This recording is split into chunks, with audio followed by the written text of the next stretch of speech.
Feeling जादों? आङो दिनै जोबोद गोजोननाय मोनबाय। जोंनि क'क्राझार डिस्ट्रिक्टनि गेजेराव टप 10 नि जे दिनैहाय फेलिसिटेसन जाबाय, बेनि गेजेराव आंबो दिनै फैनो हाबाय, बेनिखायनो आङो गोजोननायखौ मोनदों।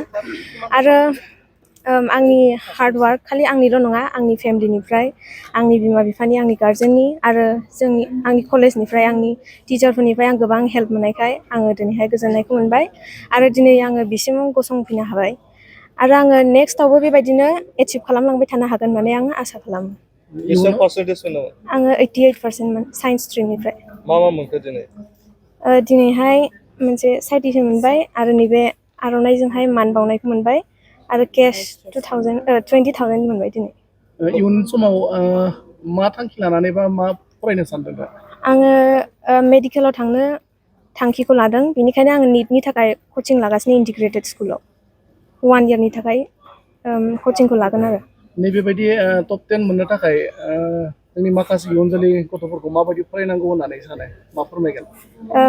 बेनो जे कनसिस्टेन्सिखौ लाखिनानै फरायनांगौ आरो जे दिनैनिखौ दिनैनो फरायनांगोनै डेलिनिखौ मेनटेन खालामलांबाय थानांगौ, जेन' माने बेकलग बा मा होनो बेखौ गेप थालाङा आरो डेलिनिखौ डेलि मेनटेन खालामलांबाय थानांगोन, जोबजासे हार्डवार्कखौहाय ममेन्टामखौ जेन' लाखिबाय थानो हायो, गोसोआव गोख्रोंखौबो लाखिनो हायो आरो उइकनेसफोर फैयो, गोबां फैयो, जों बे उइकनेसफोरखौहाय आरो डाउनफलफोरखौहाय जोङो कप आप खालामलांनो ट्राइ खालामनांगौ, जोबनायसिम जेन' जों थांखिखौ मोनहैजासे, जोङो ड्रिमखौ, जोंनि एमफोरखौ मोनहैजासे जों जेन' गोख्रोङै गसंनानैहाय मावलांबाय थानो हायो।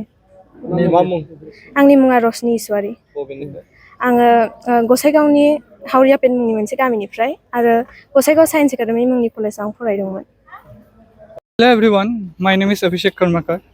First of all, I would like to thank our BTC chief, respected Hagrama Mohilari sir, and the BPF and BJP party for organizing such a great event.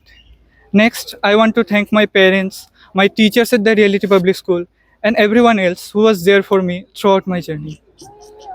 I have scored 96.2% in CBSE boards, class 12, 96.31 percentile in JEE mains, and I have also given JEE advance. And as for my future, my plan is to first clear GATE and go for APSC and civil services. Thank you. Ilyas हाज'वारि, आङो Don Bosco' गोजौ फरायसालि क'क्राझारनिफ्राय देग्लाय मेट्रिकनिफ्राय उथ्रिनो हादों। गिबियावनो आं जोंनि फोरोंगिरिफोरखौ आरो बिमा बिफा बिसोरनि बिहोमा दङ बेयाव। आङो आंनि लोगोफोरखौबो आरो आंनि नाजानायजों बे थाखोखौ उथ्रिनो हादों आरो आं बे मेट्रिकआव 97.4% मोननो हादों। दिनै नैबेहाय माबायदि फिलिं जादों? आङो जोबोद मोजां मोनबाय दि दिनै नोंथांमोन आरो आफादा जोंनि थाखाय जोंखौ बरायदों आरो जों 10 थाखोनि फरायसाफोरखौ आरो ओइचएस फरायसाफोरखौबो बरायदों। बिनि थाखाय आं बिसोरसिम साबायखर दङ। आङो इयुनाव इन्जिनियार फरायनानै इयुनाव इन्जिनियार जानो सानदों। हायार सेकेन्डारिखौ माबे कलेजाव एडमिसन लाखो?